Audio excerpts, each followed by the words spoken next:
Merry Christmas, Aquarius. Happy holidays and a very happy new year to you. Um, and boy, yeah, it'll be a happy new year. A new job, career, new move, um, and a new and hot and sexy you. You are going to be attracting a lot of people. You're going to be naughty. Well, so is Libra. Maybe you'll hook up with Libra. All right. If you want to take a snapshot of this, this is the planetary alignment for the entire year, and I've customized it for each sign. So as you can see, where I've highlighted where I'll be discussing the most important aspects for you, because some aspects some won't feel as much as others. So you can take that snapshot, then follow along with me as I go through them, or re-listen to it. Sorry, I got to get that. Re-listen to it later. Also, um, I've sped up the video so to save time. So I might sound like, but you can click on the YouTube video and click on the tools icon and slow it down if you need to. And if you hear snoring, it's my pug. I'm sorry about that.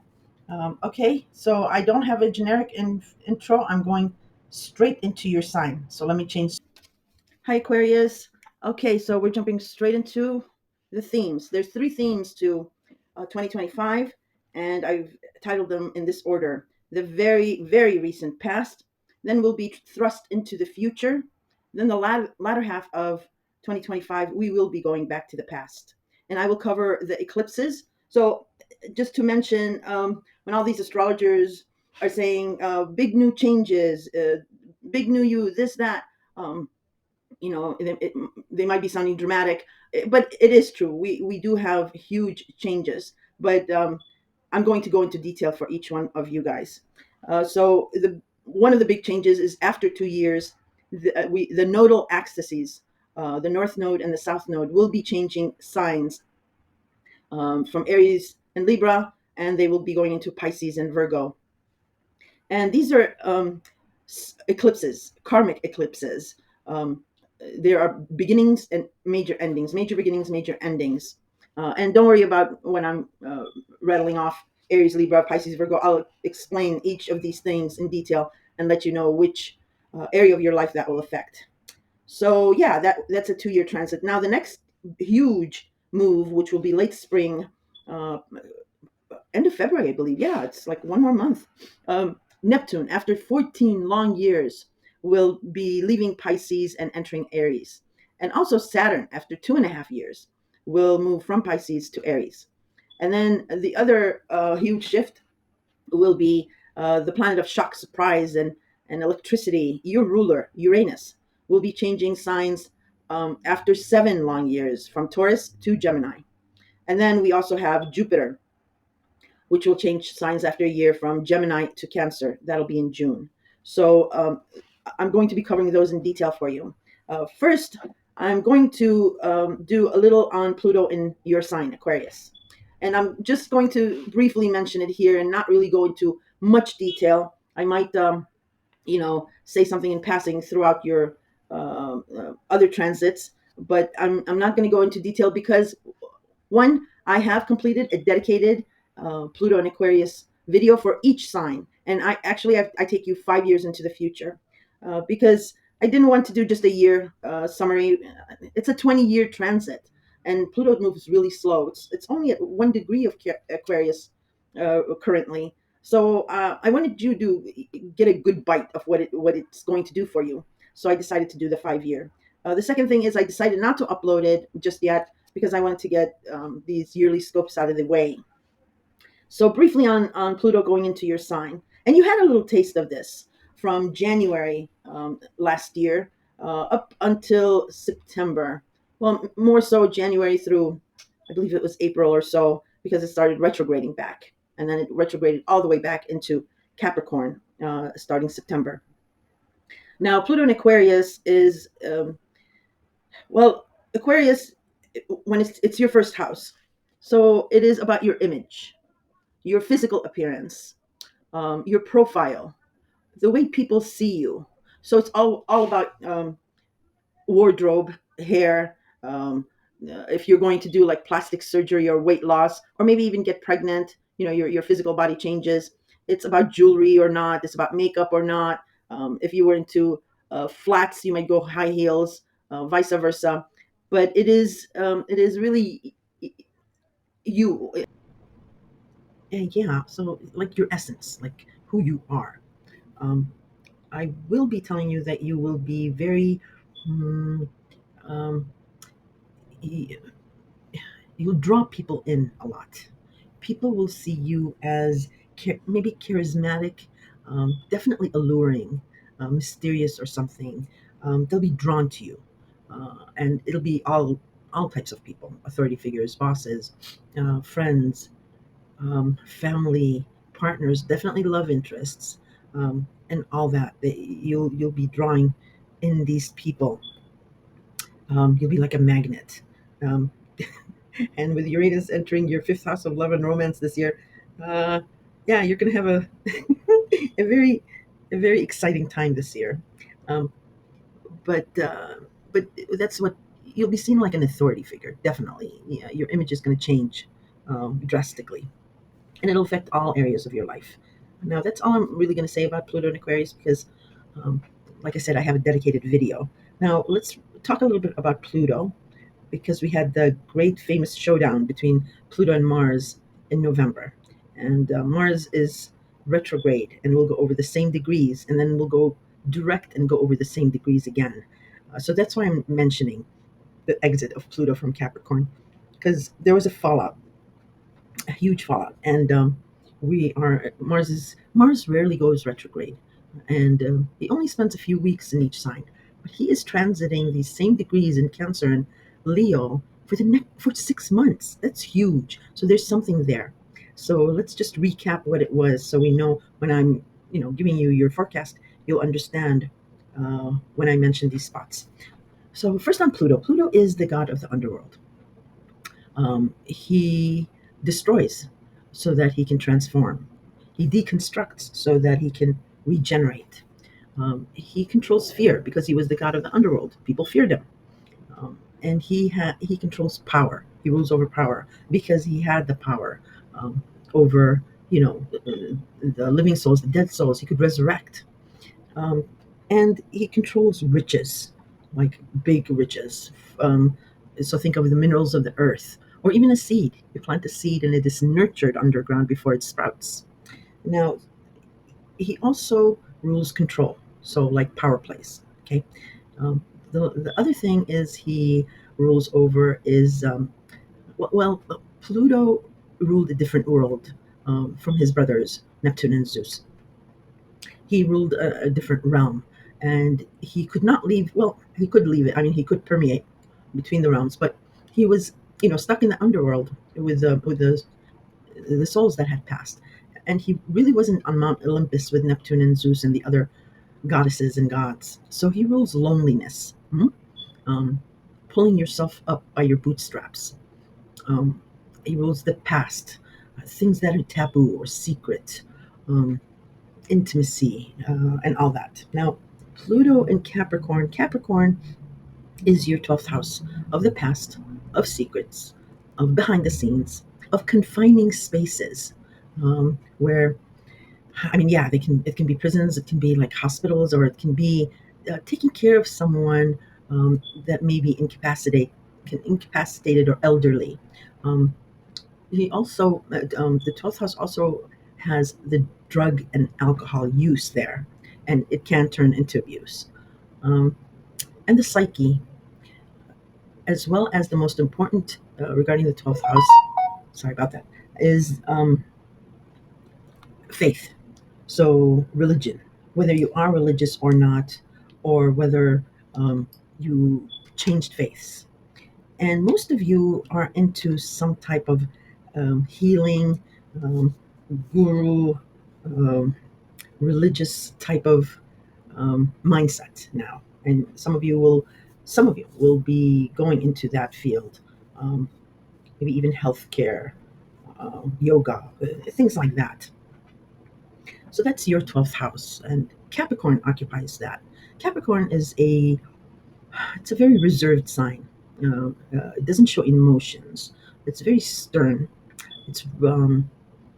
It rules over military, law enforcement, government structures, conservatism, tradition, um, and it's an earth sign. It's a very heavy duty earth sign. It's a cardinal sign, one of the most powerful cardinal of the four cardinal signs, um, and it is a winter sign. So it is dark and cold. Um, I mean, Capricorns are lovely people. Actually they're very very compassionate, and they just reserve that to hold it together for everyone else. So I really feel for Capricorns. But that's the Capricorn essence. So we've had a double dark whammy journey with Pluto in Capricorn for the past 18 years, and I can only imagine what you have gone through, since this is a very emotional house as well. But you did have revelations, and and you were able to work because you're an air sign though. So you could have had like ingenious flashes, and you were able to work through the dark stuff, even though it was very hard. For those of you who lost parents, I know some Aquarians who lost family members. My condolences. That is horrible, and my, I'm praying for you guys. Now, when Pluto was um, transversing the very critical, what we call the very critical 29th degree of Capricorn. It's the ending sign. It's very powerful then. Both signs are very powerful at that time. Um, Mars came in at the end of September and entered Cancer. And Cancer for you is your sixth house of health, habits, routines, scheduling, and also taking care of someone, as well as it can include small pets. And there was an urgency, heat. You were very busy with one of those areas or all those areas, and as Mars was racing through, he came head first into Pluto, um, and your 12th house of the past and secrets. And there was a showdown. And if you did not feel it personally, which I doubt you didn't, I'm sure you did. Someone very close to you, you experienced it through them. The exact opposition was on November 3rd. You could have felt it before or even after, but it was a headbutt. Something snapped here. Something ended, um, and then Mars continued to go into Leo, and Leo is your seventh house of partners. It can be contractual. It can be business. Um, it can It can be platonic. Anyone who really knows you really well, who can hold up a mirror to you, would be considered a partner. So there was heat and urgency there. Um, as well, the Pluto opposition was still applying, partially in Capricorn and then in your sign. So there might have been an ending also with a partnership. Um, And because Cancer natally rules the family and the mother, and Leo natally rules love, romance, and children, and can be like a father figure, you you could have had an ending with one of those people or situations. Um, and then we went into December with trying to deal with the fallout of the dust storm. So the first week of December, we saw a compromise or talk of it. And then by the winter solstice, right around Christmas, a further discussion. And then by New Year's Eve, there was a new moon in Capricorn. So there was a third discussion, maybe a resolution and a new way going forward, or maybe you seeded the hope for a new way forward regarding that fallout. And we will see the culmination of that in 6 months or so. So that brings us to January. And I'll talk about the other themes that are going to be new for you. And then I'll do the monthly horoscopes. So I've been telling all the signs, um, when you go through such a heavy transit like that, it's not like you wake up the next day, Pluto leaves Capricorn, and then poof, magically you just don't care about it anymore. I've been giving the analogy of like being on a really long, frightful um, maybe airline trip, and then you go through the stages. So as you land, your ears pop, and then I mean the stages of the ending, or after the fallout. So yeah, when the plane lands, your ears pop, and then you have to like stretch your legs because you've been sitting for so long, and then you have to deal with people trying to get off the plane before you and after you. So it's not an easy coming out of it, and especially for you because it was your 12th house. So you're a very outgoing person. You like natally, I'm sure you've heard it all the time. You rule friendships, groups, circles of people, and all that. And you need to be around people because that's your essence. But for certain periods of time, for most of you, you've lost friends. You've been either expelled or you withdrew from groups, and you've been alone a lot. So coming out of that, you can be not timid. That's not the word I want to use, but maybe anxious. Okay, but like I said, this year is going to be quite different. You are going to be quite magnetic. Um, and we have the first shifts that are going to happen mid month. The lunar nodes, after 2 years, 2 long years, will change signs from Aries and Libra to Pisces and Virgo. And don't worry about when I say Aries, Libra, Virgo. I'm going to explain which houses, which areas of your life was affected by that. But eclipses are major karmic major beginnings and major endings. They clear out what is coming to an end, and then at the same time you get opportunities for new things that will occupy that area of your life. So we've had a repetitive karmic cycle in Aries and Libra, and Aries is your third house of communication, commuting, writing, learning, but learning on a micro level. It's not like school or higher education. It can be certification or learning a new lexicon if you're into, a field that has a different lexicon. It also rules short distance trips. It rules the eyes, so vision.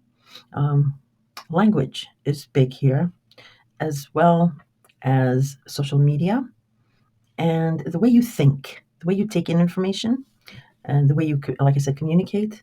Um, so it's your house of your need to be heard, and it also does cover siblings and cousins. So you might have had also a falling out with a sibling or a cousin, or a close, like a community, but a close knit community. Um, there was some type of struggle with. Well, Libra is your uh, ninth house of foreigners, long distance travel, higher education, and publishing. So there was a tug of war between your third house and your ninth house. Um, Something when your third house of communication or commuting or siblings wanted to be free of something that was weighing it down from the ninth house.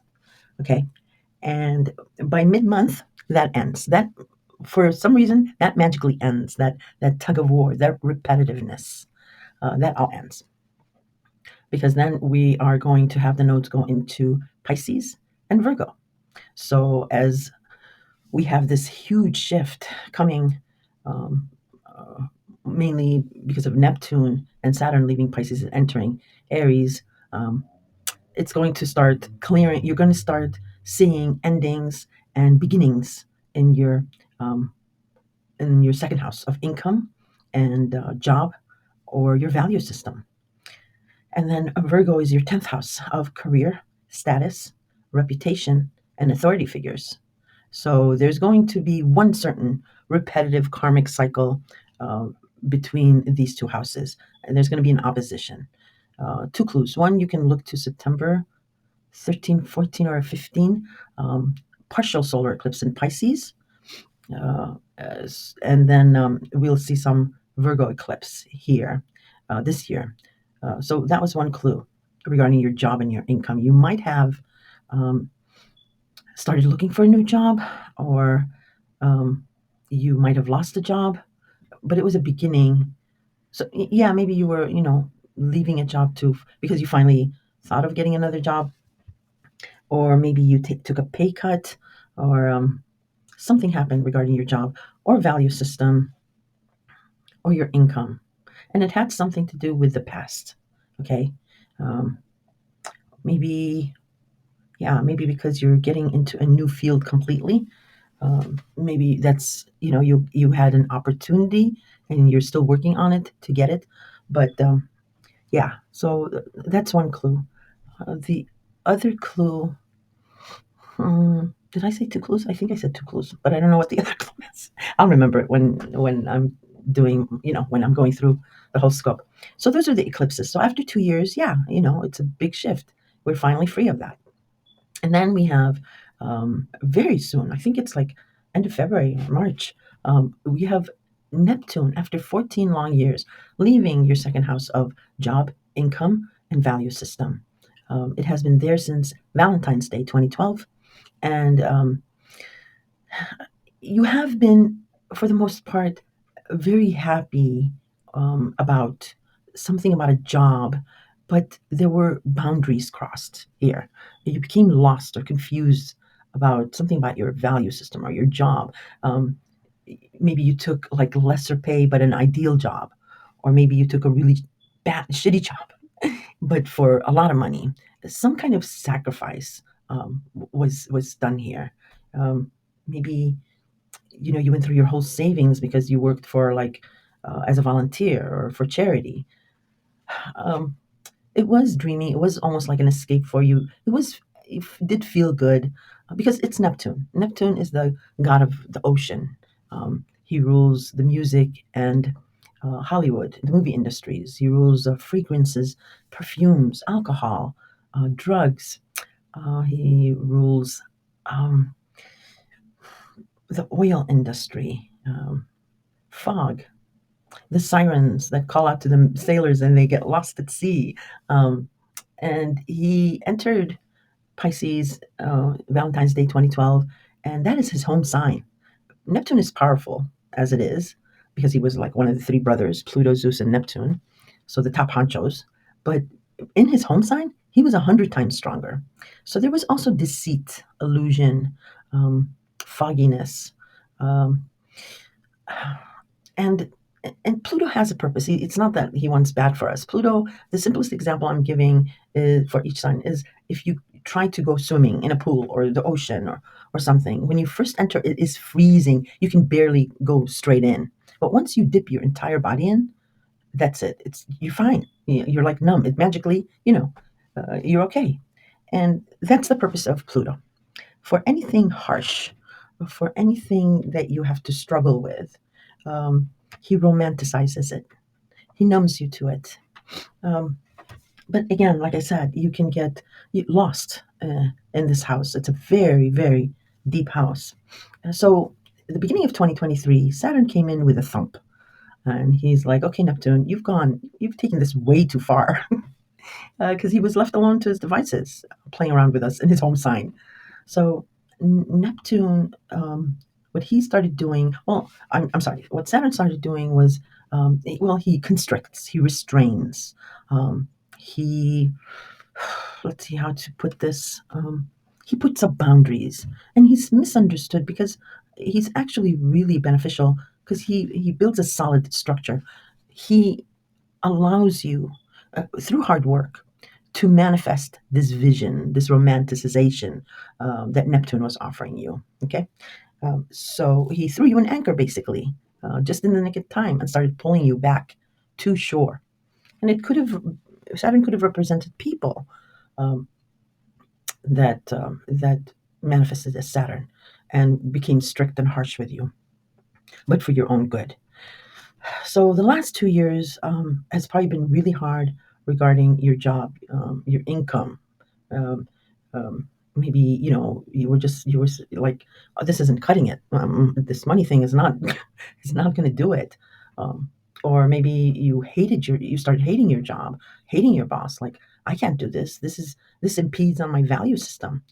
So that's why I said many of you might have left a job, switched jobs, or are in between jobs right now. And the good news is that Neptune leaves this area of your house and you get clarity. Ta-da! Finally, you get clarity. Um, as well, Saturn has been building structures for you here, so you'll manifest your dream job, but without the bad stuff. Because Saturn, after a few weeks after that, leaves Pisces also and enters Aries. Now, Aries for you is your third house of communication, commuting. I gave you a whole rundown of it, siblings and all that. So Neptune, and I mentioned that you might have had a falling out with a sibling, maybe. So Neptune is going to start beautifying this house, smoothing things out. You're going to have an idealized vision of how you want your siblings, cousins to be, how you want your close knit community to be, or your communication. Maybe you have this idea regarding a social media um, thing that you want to start because it's all related to your job, of course, as well. Um, but the good thing is two good things. One is it's not Pisces, it's not a water sign. You're an air sign. And that was really weighty for you too. Not only Capricorn, but we had Pisces too. You were drowning. So Aries is a fire sign, and fire and air are beautiful. Air ignites fire, so it'll be something exhilarating. And then the second good thing is that Saturn will not enter alone into Aries or Neptune. And Saturn enters right away, and it's like, oh no, this time Neptune, I'm not going to leave you alone at your own devices. Um, he's right behind Neptune. Why? So that right in the beginning, whatever you idealize, whatever you romanticize, um, and you yearn for, because Neptune is about yearning, a longing. Whatever you do, Saturn is going to help you materialize that. Okay, help you manifest it. And so he's going to be giving you tools, and yes, restrictions and boundaries. So pay attention to these few months that Neptune and Saturn are going to be entering Aries. It's going to give you a sneak peek, a movie trailer of what to expect, full on force starting 2026. So that's a huge shift. Okay, then the next shift is, and you're going to probably thank your lucky stars for this, is Uranus. After 7 long years, even though Uranus is your ruling planet, but it's the planet of shock, surprise, and electricity. It even shocks you, Aquarius. You're called the genius of the zodiac. But yeah, Uranus, I'll give you an example. When Uranus entered Aries back in 2010, I believe, or 11, it was the same minute and the same degree that we had the Fukushima nuclear explosion. That's that's um, that's Uranus entering a fire sign. So Uranus entering a Taurus for the past 7 years. For you, Taurus is your fourth house of home, family, parents, and the way you live, like your physical abode. You've had shifts, surprises, changes regarding your family. You've had surprises with your parents. You might have been between homes. Uh, some of you are in like unique living situations sometimes. You might have gone through something with a parent, that they were going through something. You might have lost a parent. You might have had, your parents might have divorced, um, or something came down. You might have had a blending of families, because of a second marriage. Um, but this is like your home and family, your parents. It could be also you if it's your own nucleus family. Um, but there were surprises and shifts. And sometimes it was great. At other times, and for most of the time, it was because the fourth house is your safe space. It's your emotionally rooted house. You need stability here. So for most of you, it has been, I don't want to say trauma, but like bad after bad after bad, like instability, instability, instability. Like you'd move once, then you'd have to move two more times, and then you'd go back. Something like that. So a lot of shifts. And hooray, Uranus is going to leave Taurus and enter Gemini in the summer. And goodbye. um, um, but it's Uranus. We might have a couple more surprises before he leaves. Um, Now, when he enters Gemini, that is your fifth house of love, romance, children, creativity, pets, and gambling. So you're going to see surprising shifts and abrupt changes here. Um, it's your fun house. Um, and it's Gemini, so it might be a dual theme to it. It might include siblings and the neighborhood, or communication and thinking, even though it's your love romance house. And remember when I said you're going to be like drawing people in? So, that's fine. But if you're partnered, just be careful. You don't want to end up in any trysts, triangles, or affairs. Because with Pluto and Capricorn and all these shifts happening after 7 years, 14 years, and blah, blah, blah, a lot of people have broken up. A lot of people are going through divorces, separations. And, and you're like pulling people in like a magnet, especially with Pluto in your sign. Just be careful, and it won't be so much your partner, it'll be you because you have Pluto in your sign. So yeah, just be careful of that that tryst, that triangle situation. You don't want to be caught in something like that, especially now with Mars in your opposite sign too. Um, in any case, maybe because Gemini also rules the airline industry, and you're going to be traveling. Maybe you'll meet a stewardess or a pilot. Um, anyway, moving on. Then what happens is after a year, we've had Jupiter in Gemini. So you've gotten a taste of it, but like it has expanded. Your love, romance, children, and creativity has expanded. Um, excuse me, and it'll continue to expand until June. June, Jupiter leaves Gemini and enters Cancer. Jupiter is exalted in Cancer. It loves being in Cancer. Cancer, like I told you, natally it rules the mother or the family. So, and Cancer is your sixth house of routine and the neighborhood, speaking, writing, but on a micro level, and social media. So this is set to expand for you, and you are going to be protected or get benefactors here. You might get like assistance. Um, yeah, because it's Jupiter in Cancer, and maybe it'll be someone who's related, maybe a family member. You know what? Your scope, your chart looks very similar to Capricorn's. It might be like a family business, um, and you're busy. Your daily routine is busy about that, or family helps you with something else that's going on in your life. But you're going to be very, very busy, and with all these shifts and changes and all that, yeah, I can see you getting help. So those are the huge changes that we are going to see, and I'll go through your the monthly scopes now. Um, and I'm only going to do major aspects, not you know go through it in detail. um, so on the third, we had Pluto in your sign that opposed Mars in Leo. So, but Mars and Leo was retrograde. Mars was retrograde, so Pluto was much stronger. So whatever opposition that you had with a partner, um, it's a continuation of what happened in November, December. Okay, um, and it's going to continue, and we're going to have a third opposition with Leo in April, I believe. Yeah, when it goes direct. So that'll be like a final explosion. That'll, because Mars will be much wiser and much stronger. It'll be going direct. And Mars is fearless, fearless, absolutely fearless. But Pluto welcomes Mars to destroy that area of your life so that he can reconstruct it. And if you value it, if you don't want that full, it's discipline. With Pluto, it's discipline, okay, and facing a fear.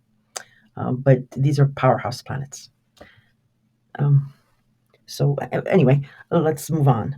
So on when was it? The second, Venus entered Pisces and started smoothing out anything that you had difficulties with regarding job, income, and your value system. So you're seeing like the light at the end of the tunnel. Okay. I had to take a drink of water and lost my notes. No, there they are. All right, let's go to my notes. So, and So Venus, yeah, Venus attracts money, love, fortune, and fame. So you might be getting more money. You started getting more money or some recognition starting the second. Just be careful of um, spending um, all that money, um, because Venus will go retrograde in Pisces, and you don't want to. You want to have a nest, a savings nest. So on the 6th, Mars retrograde will enter back into Cancer, and that already happened. So now Mars is going to go back over those degrees in October, and when it came head butt with Pluto, and Cancer is your sixth house of health, habits, and routines. So um, when Mars is retrograde, he hates going back. He hates retrogrades. Mars has only one mission: to go forward, and he's fearless. But when he's going retrograde, that is energy within you. It's an internal conflict. And if you come up, because it's health, habits, and routines and daily rituals, so just be careful with like coworkers or your health. Because if you push when Mars is retrograde, you get pushed that much harder back. So use that energy to try to resolve whatever that conflict was within yourself. And you can do that because you've had Pluto in your 12th house of being alone and researching and all that. All right, on the 14th, Jupiter in Gemini squares Venus in Pisces. So tension with a romance, maybe a child. It could be, so because a lot of you are married and have children. Um, a pet, and your job, your value system, your money. It could include heated communications. If you are commuting, just be careful. Um, Maybe social media or the neighborhood. Um, and then I already mentioned the lunar nodes that are going to leave Aries and Libra on the 11th.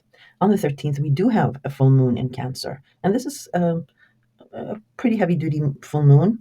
So it might be an ending, it might be the culmination um, or fruition of your past efforts. Because remember, Mars is retrograding, it's going over, back and forth over those degrees in Cancer. So again, that's your health, habits, and routine. And watch what happens on this full moon, because that will probably give you a sneak peek at how Mars will go forward in Cancer and how your routine is set to change. Okay. On the 16th, we have the Sun in Capricorn oppose Mars in Cancer. So this time it's the Sun, it's an illumination. Maybe you are illuminated about something. Not only you, but others can see. It's the Sun. So if there was a fallout, um, when Mars was transgressing those degrees in Cancer, you are illuminated about something about that. And if this could be a good opposition or it could be a bad opposition, because some oppositions are good. And I've been telling the other signs, Cancer, like I said, represents family and the mother. Sun represents um, the father, as well as maybe children or romance. Okay. Um, and the Sun is powerful here because Mars is still retrograde, even though it still won't back down. So, but since it's like the Cancer, the mother of the family, and Sun, the father or father figure, this might be beneficial for both to equally get something. So just watch on the 16th what happens. If it is a tension, a strong tension, again, discipline, self discipline. Um, because it's regarding something from the past too. All right, on the 18th, Saturn will conjunct Venus in Pisces, your second house of income and values. So Saturn does love Venus, yes, and Venus has been smoothing and bringing you good things regarding your job and income. Um, Also, Pisces rules faith. Maybe, like I said, you are in a faith capacity, something about religion, maybe compassion, like I mentioned, a guru, health, or maybe life coach, maybe social media. Um, well, I hope you're not in a cult, though. Don't start a cult, please. Anyway, this aspect may be like a stern, disciplinary father figure or authority figure who can be a woman, has some kind of authority. And because it's Venus, it could be like a mother in law, a single mother, um, or you could be in that position, like the authority figure. Like, um, anyway, this person is trying to teach you something here. Okay. show you boundaries because it's Saturn, and show you boundaries regarding something about blind compassion, maybe in regards to your values, just your job and income, like I mentioned before, that you sacrificed some way. Again, like you are worth more than how you are being valued, and could be related to the past. There is seriousness here and some tension, but mostly because you really don't like to take direction or to be restricted in any way, even with communication, and especially with Pluto in your own sign now. Ooh. But you may stop and realize and be conscious of how you are taking in communication and how you are coloring something that is loving and caring, and you're maybe, construing something else out of it. It's Venus. Venus always gets what she wants, especially from Saturn, especially from anyone. Everyone's a sucker for Venus. But it has to do with your job and income and something about the past. So on the 21st, the sun this time conjuncts Aquarius, your sign. Okay, so what I haven't, no, I have mentioned that you would be attracting people, but like sexy attractive to others, even people older than you. Or you could find others really attractive, but like hot attractive. And you don't really do that. You're somewhat practical. I mean, you can be wild, but you're the genius of the zodiac. You don't do like that. I mean, not always, not all of you, but Pluto is working his magic on you or another. And if you are not like that, you will feel uncomfortable or anxious about these feelings that are being shown to you, or you're feeling like you won't know how to interpret them. In any case, what is happening here is an opportunity for you to grab it, to be seen. Do not hide from this if it's about a job or a leadership position. So if you grab this opportunity and put yourself out there, you will be recognized and then sought after. If, however, you shy away from it, you will feel tension within yourself, like you're not, like they're not seeing you. Well, mostly because with Neptune and Pisces and your second job, you've convinced yourself almost that you don't want to be a go-getter, or like Capricorn, the social climber. Um, you did not want the focus on you because you're an Aquarius. You're all about the group. So you've sacrificed, and it could have been subconscious where you may be stepping away from this spotlight. But I would say go for it. But anyway, I mean, this is powerful, and it is the Sun and Pluto, so I doubt you will sit still. On the 23rd, Mercury in Capricorn opposes Mars in Cancer. So your 12th house and your 6th house. Um, Maybe a verbal conflict regarding the illumination with the opposition of Sun versus Mars. So we had the Sun in Capricorn versus oppose Mars in Cancer. Now we have Mercury oppose Mars. So whatever fallout there, this might be a follow up verbal contract, because verbal conversation, because or it could be a new way forward, because Mercury rules thinking, contracts, agreements. It also rules the third house. So maybe a sibling, close community comes in and helps with this. Okay, so that's the 23rd. Look for that, but it's an opposition. Now here's where the freshness starts. It's on the 29th. We have a new moon in your sign, Aquarius. Hallelujah. We're all waiting for this. And when the Sun and Pluto were working together to put you out there, remember? And if you took the opportunity, here is a new opportunity regarding your image. Or let's say maybe you did shy away because you're still in that landing airplane mode. Uh, this is a powerful new moon. So it may manifest on that Pluto lesson that he gave you for or opportunity to be seen, to grab it. Um, it may manifest on that, or it may be you learned that lesson and you are seeding a new way forward. But it doesn't. This definitely have to do with your image and how you are seen. So look to 6 months or whenever for this energy to culminate, because it's a new moon, but it's a very nice new moon. So these are little quizzes. The one I mentioned about you taking that opportunity, these are little quizzes. This is a sneak peek, a movie trailer of what Pluto will be quizzing you on. Then next year we start the test. All right. On the 30th, the Sun in Aquarius this time will trine Jupiter in Gemini. Okay, this is nice. Illuminates the new moon idea. Again, regarding your image. You feel you are now being seen or taking the right steps. Maybe they call back, even if you shied away and saw something in you. Um, Now, I just want to give you a disclosure.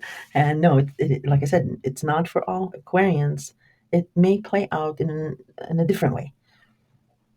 Okay, there will be opportunities, a lot of them, and especially for these hanky pankies and all that. So you want to be just careful. I just want you to keep that at the because it's still Pluto. Pluto, uh, Pluto might be setting this up for something else. So just be. I mean, if you're above board, you're fine. If you're single, you're fine. Yeah. All right. On the 30th, Uranus stations direct. Oh my gosh. All right, it's still in your fourth house of home and family. So this might be because when a planet stations direct, if you're a new listener, I always harp on about paying attention to those few days because these planets are have immense energy, and when they're stationed, you get a sneak peek. A veil is lifted. So since Uranus is ending its tour of your fourth house in the summer, you might get a sneak peek of how this ending will result. Or there might be another abrupt shift here at the end of the month. It's Uranus. No one can really.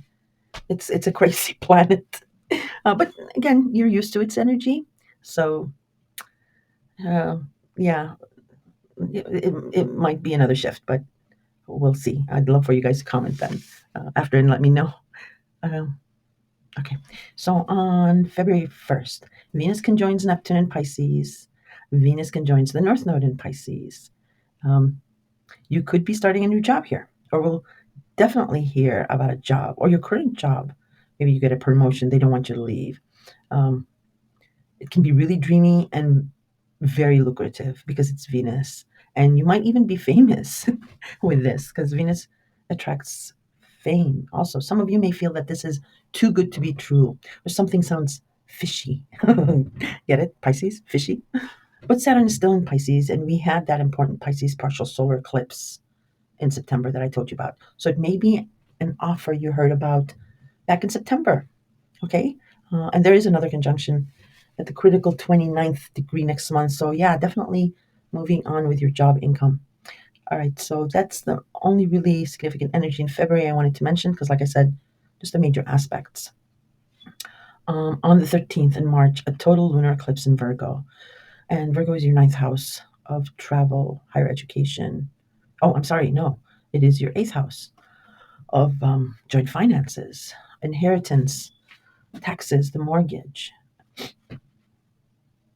secrets, and the past. So an ending or close to an ending, because we do have more eclipses in Virgo.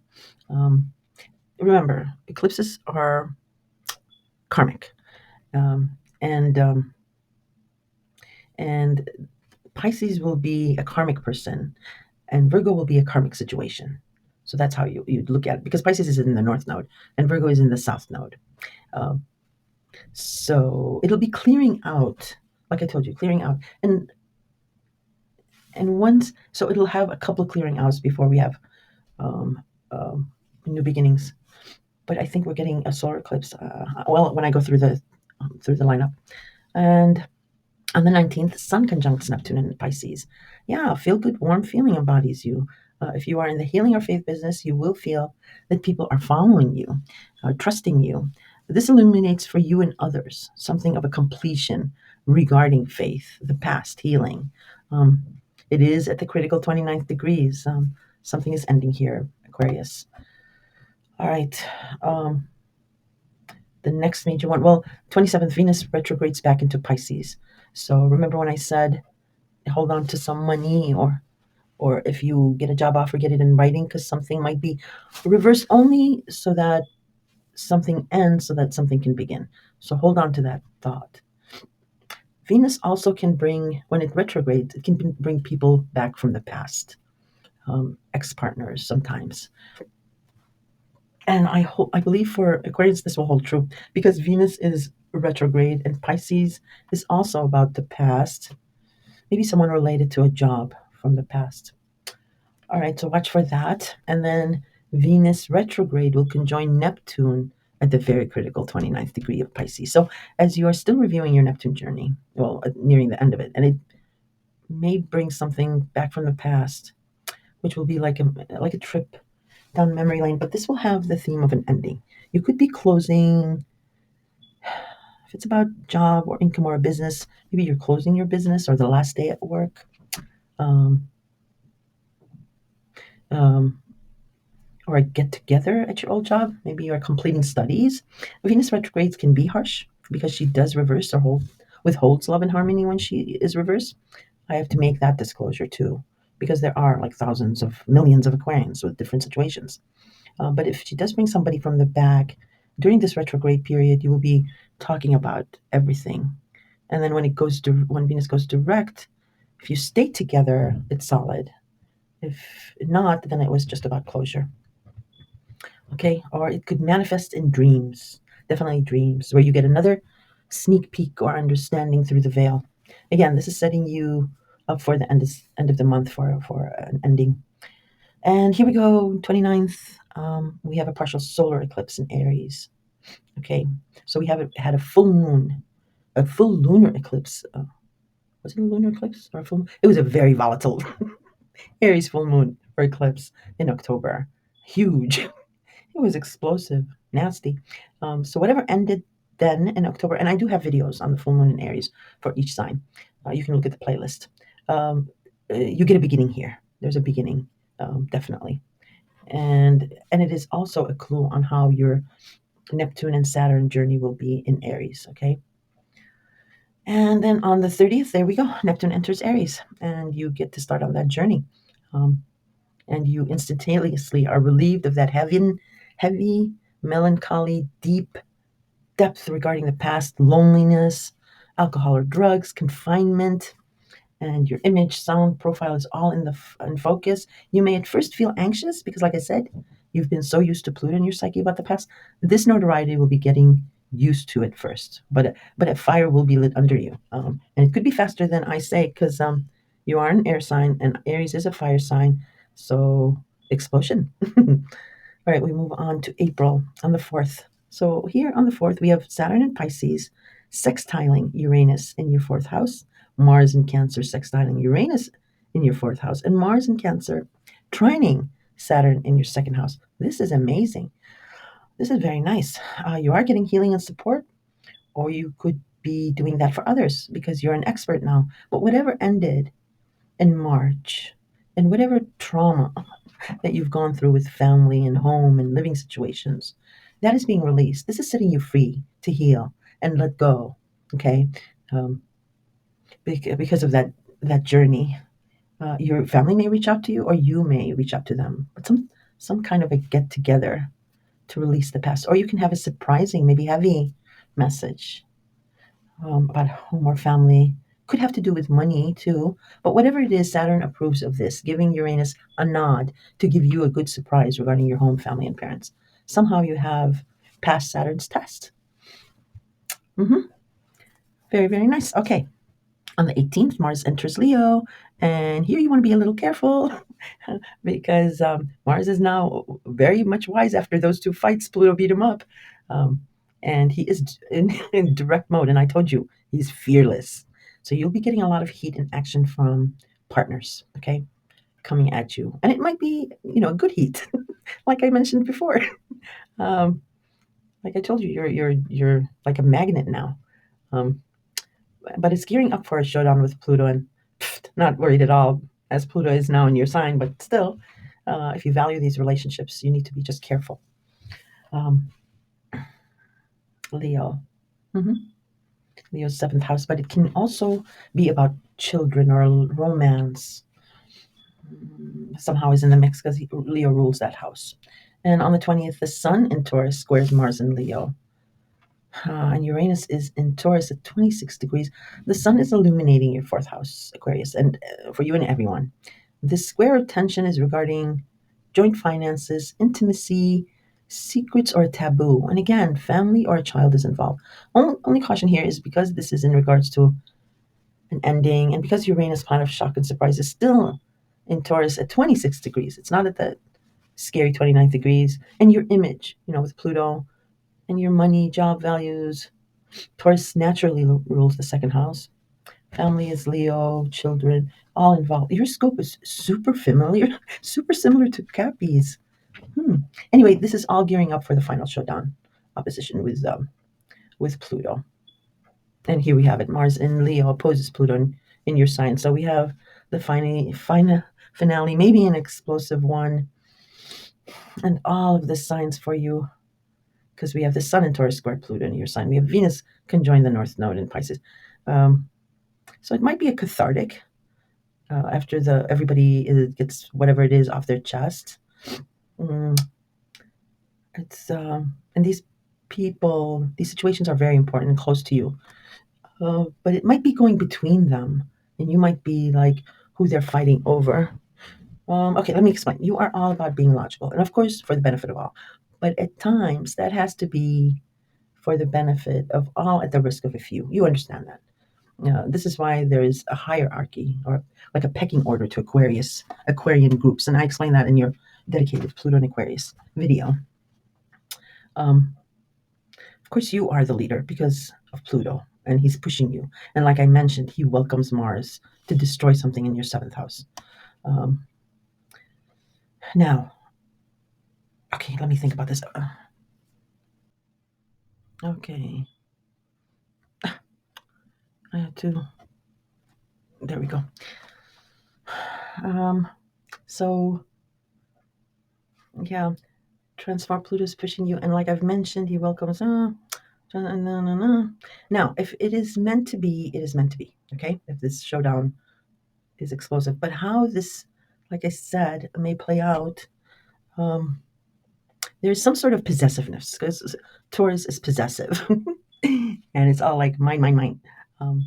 And like I said, money or values are involved because Taurus rules natally the second house.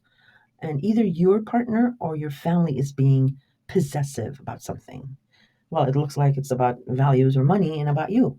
And they're looking to you to be the leader and solve this. It can be like two sides. But you understand everyone's position here, okay? That's why you're in a powerful position. You understand both of these groups have very strong, valid points. And some situations cannot be equaled, they cannot be resolved. I mean, my God, we have thousands of years of wars going on between the same countries, yet still. And we have not even evolved yet to like play 4D chess in our minds and to completely kill our egos. And you will know this too, because you're, like I said, you're the genius of the zodiac, and you've done a lot of contemplating. So, drumroll, please. You yourself are actually going to be actually possessive about yourself. Yeah, that is how it is most likely to play out. Good luck, but I will tell you one thing: your chart is very, very similar to Capricorn's, because you too have something weird about, well, not weird, but something unique about blending families. And there's child or a romance and a partner involved. Wow, so eerie. All right, May 2nd, Venus will conjunct Neptune in Aries. Your dreamy schedule and routine starts here. Pay attention to Venus here because she will give you the sneak peek of how Neptune in Aries will take you on this 14-year journey. So, whatever dreaminess comes up here, pay attention. That's what Neptune will try to make you see or yearn for. On the 24th, yay, saved by the bell, even though you don't like this person, Saturn enters Aries, and the reality checks boundaries, restrictions, and rules on how, this is the trick here, to manifest your um, dreamy Neptune illusion here, okay? So, so do not hate Saturn. I know you guys hate Saturn, especially you Aquarius, because you hate boundaries and restrictions. But Saturn here is not allowing Neptune to go on his own in Aries, because Aries is a fire sign and it can move really fast. So he's actually going to be giving you tools. He's going to be giving you that anchor so that when he leaves Aries after 2.5 years and you're left to Neptune's devices for the next 12 years, you can throw that anchor. You'll have a solid foundation on that slippery sand, okay? So, yeah, Saturn comes in too, and he's doing his magic. Now, June 9th, Jupiter will leave Gemini and enter Cancer. So you've had your fun with love, romance, creativity now. Jupiter is going to be expanding something about your health, your routine, your schedule, something about small pets. Jupiter is very powerful in Cancer. It is exalted and it loves being in Cancer. And Cancer is the home and family. It's home and hearth. It's the mother. For most of you, it will be inclusive, like I said, of the mother or matriarchal figure in your family. You are protected here, and you will be very, very busy here. And you will be getting a benefactor of some sort, and maybe through family. Excuse me, maybe your mother, even if she's like super nerdy or technology. Or this superhero assistant is coming in to help you with your ever expanding routine. Um, Virgo. Yeah, it's your sixth house, and I think it's family. Well, anyway, or it may be like a friend that feels like family. Anyway, you'll be protected. Your routine is set to expand. You're going to be very busy. All right. On the 15th, we got that. And the 18th, Jupiter in Cancer squares Saturn in Aries. Jupiter in Cancer squares Neptune in Aries. hmm For goodness sake, you know what? Just don't get out of bed this day. Say you're not feeling well. Kid, you're on your own with this one because this is another blow up. At least it's almost the end of the 29 degrees. Oh, Aquarius. Well, you know what? At least it's at 29 degrees. Okay, not that I'm really that worried about you because you have Pluto in your sign, but I'll only mention this because you really don't like Saturn. You don't like the rules thing, and that's why maybe you'll avoid these wake up calls. So take note: these squares are some type of red flags because of, like I said, Jupiter's protection.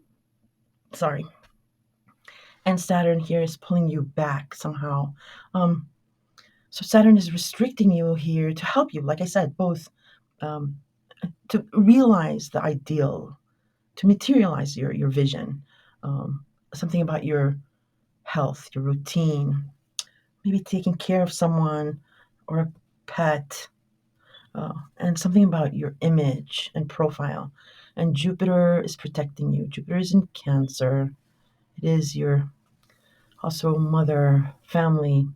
So, in any case, just mark that on your calendar and just be careful. Or on the lighter side, maybe this is when you're hooking up with naughty Libra, who is not divorced yet. Oh my God. Oh, I'm so sorry. Oh my God. Uh, okay, seriously. July 4th, Uranus enters Gemini. Hallelujah. Hallelujah. And praise be God. Stability and calmness comes to your fourth house of home and family and parents. Finally. And now you can have fun and relaxation as it enters your fifth house to shake it all up. But it's your kind of energy. I mean, Uranus does do things in shocking and surprising ways, but it's your kind of energy. It's Gemini, your fellow air sign. You could be doing a lot of commuting too, um, because Gemini rules the third house. So maybe commuting regarding a love interest, or maybe your child starts going to school and you drive them back and forth.